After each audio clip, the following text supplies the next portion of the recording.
Is this a video, bro? What's the name of the video, Quasimodo?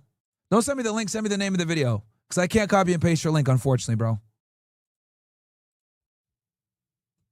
Hi, my name is Natalie, and I'm currently a student at LSU This can't be it, but we'll keep going. pursuing a degree and a future in the United States Army. Awesome. And I just wanted to hear your thoughts on women serving in the military and how you believe they can stay true to their calling as women of God in that environment. Yes, so I don't believe women should be in combat. I don't believe that Yeah, smart. They definitely shouldn't be. there is a place for women Or be police officers for that matter either, especially in patrol. in combat. I think that if the Lord is calling you to serve your country in that way, first of all, thank you for being willing to sacrifice in that way, no matter what realm of the army you are serving in. That's a sacrifice that a lot of people wouldn't make. So I just commend you for your courage and your love for country. There are ways that possibly that God could use your talents and use your gifts in a way that is not combat related. When we're thinking about the military, the number one thing that the Secretary of War should be considering is lethality. And in general, men are more lethal than women. And that Almost all the time. makes America's military stronger when we have more men in combat. Again, that doesn't mean that you don't have unique talents to offer the Army, but that is my perspective on women in combat. Yeah. Thank you. I agree with her on that. But I don't have the clip of what you're asking for. So, Ashton Bolster, join OSS 300 waiting on Brett or Noble. Awesome. I'll tell Brett right now to accept you in.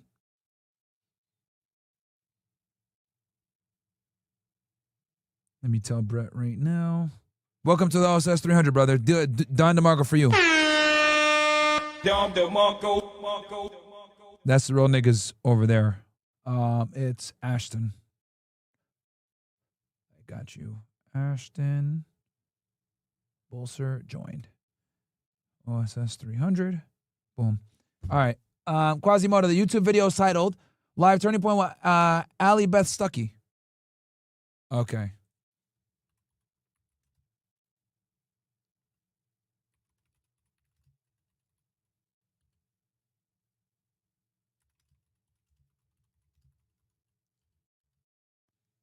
All right, let's see what she had to say. I agree with her on the other shit. Okay, this is it right here. Hi, folks. You may be hearing a lot about Wi-Fi these days. Student loan. Okay, what time stamp is it? It was 51 something, I think you told me, right? 5128 or something. All right, 51. Let's see what she's got to say. That feminism has failed women. Second one, are you ready? Are you ready? All right, let me make sure. 5128 of this video. Yep, okay, got it. Got it. Yo, Myron, where did you get that Freedom Charlie Kirk shirt? I got it online somewhere. I forget where. I haven't seen that dope one with the American flag. Yeah, I got it from somewhere. I forget where I got it from. Might not be the official Turning Point USA one, though. I got it, like, way before. Okay. Porn has weakened men.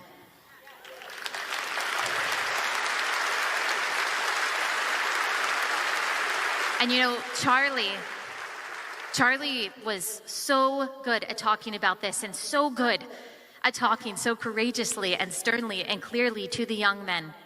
Here's what we know. Guys, smash that like button. We got almost 2,000 of you guys in here, but we only got 600 likes. Smash that fucking like button and just...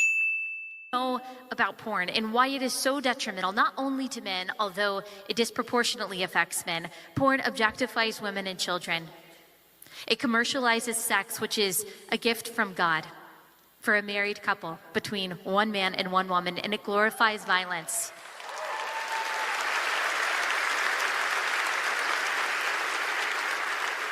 It creates addiction and shame. It destroys marriages. It ruins your perception of other people. It is the legal loophole for sex trafficking. It is evil in every way, and it will destroy your life. And this is what I would want to say to men, and I hope that you hear it from strong men in your life, that men, we need you. And we need your masculinity, and we need your strength, And we need your boldness, and we need your courage, and we need those things to be harnessed for good. Yeah, to put women back in the fucking kitchen, honestly, if we're going to be real. You need that masculinity to get women back in the fucking kitchen, bro. Okay? Because feminism is taking over and telling these chicks that they could do what we could do. And I think they're starting to realize that they can't do what we do. And they're like, holy shit, man, we need to get these. This is tough working 40 hours a week.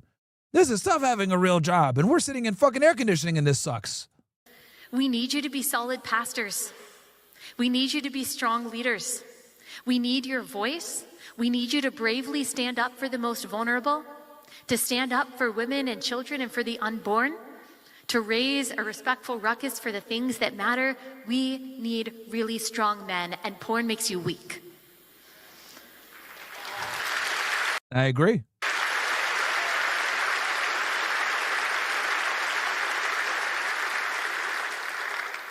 Chivalry is not dead.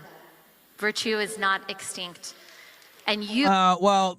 I think chivalry right now is dead, or it's on life support. And women put it there. If we're going to be very candid, women absolutely have been a destructive force when it comes to chivalry. Because the problem is that men, why are men going to be nice to and treat women well when there is no benefit to doing so at all? You don't even get laid by being nice to women. You don't. They punish you for being a nice guy. So what's happened now is that men have kind of woken up and realized, okay, in order for me to get laid, I must behave in a certain way that is attractive. The way to behave that is attractive is to not be a gentleman. Chivalry is dead because women effectively killed it, unfortunately. And women have no one to blame but themselves. Now, we do have some right-wing women, right, like, this woman right here, Ali Stuckey and others, coming out and saying, oh, whoa, this is a problem. We got to fix this. But the reality is that no one gives a fuck what she thinks from females, right? We can sit here all day and be like, yeah, we agree. But how many views does this video have? 1,000, right? Barely 10K. And it's been out for 10 days, right? Women don't care about these talking points, unfortunately. And not only do women not care about these talking points, they fight back against these talking points. Okay? Women don't want to hear none of this shit at all. They really don't. So, unless they're religious, a lot of the times women don't want to hear this shit, bro.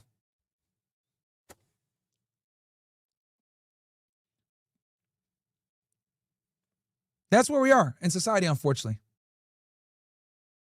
You, then, and your wife and your future wife deserve better than porn.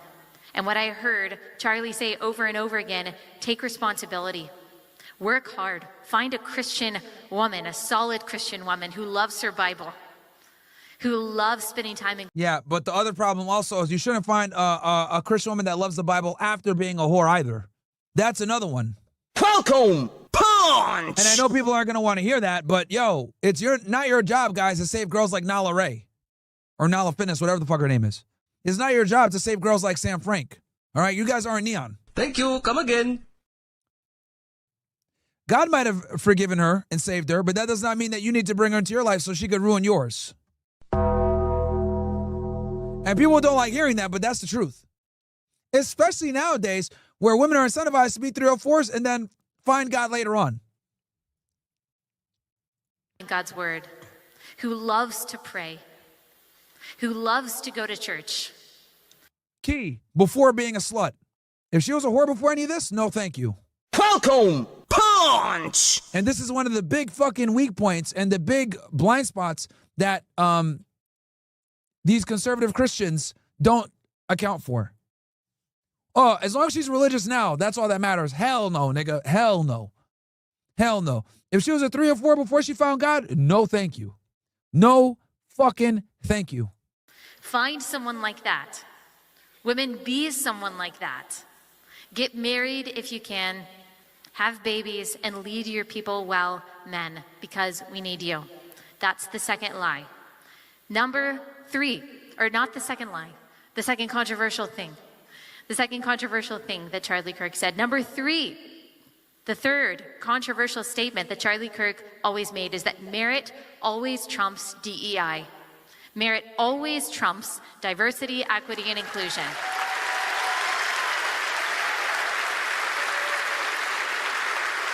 And here's what he would say, and I 100% agree with him. He was so good on this. You should get no rewards or special privileges because of your gender, or because of your stated identity, or because the color of your skin. It is 2025. We do not live in a country in which you are oppressed because you have a darker color of your skin. We do not live in a country where you have more privileges because of the lighter color of your skin. That is not the country that we live in. And so we should not be doling out punishments or doling out rewards based on what people look like, based on their sex, based on how they... I don't know why people are mad at her for saying this. I mean, look,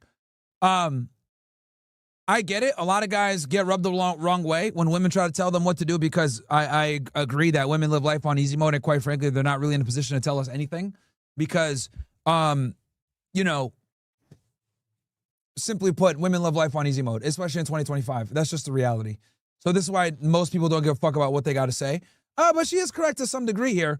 But bro, rescuing women that are religious just because they're religious now, not a good look for you.